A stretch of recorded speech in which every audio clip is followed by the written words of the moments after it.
Hey everyone, I'm Olivia, and today we're making a rich, flavorful chicken biryani, one of the most delicious rice dishes ever.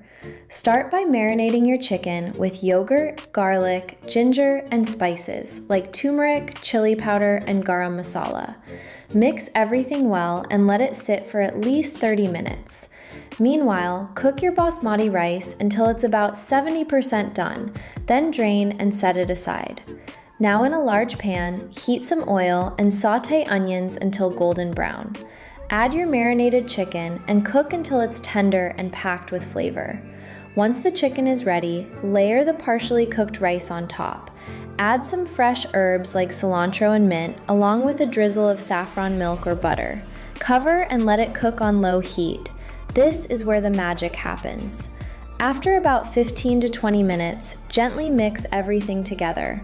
And there you have it, aromatic, spicy, and absolutely irresistible chicken biryani. Serve it hot and enjoy every bite. I'm Olivia, and I'll see you in the next recipe.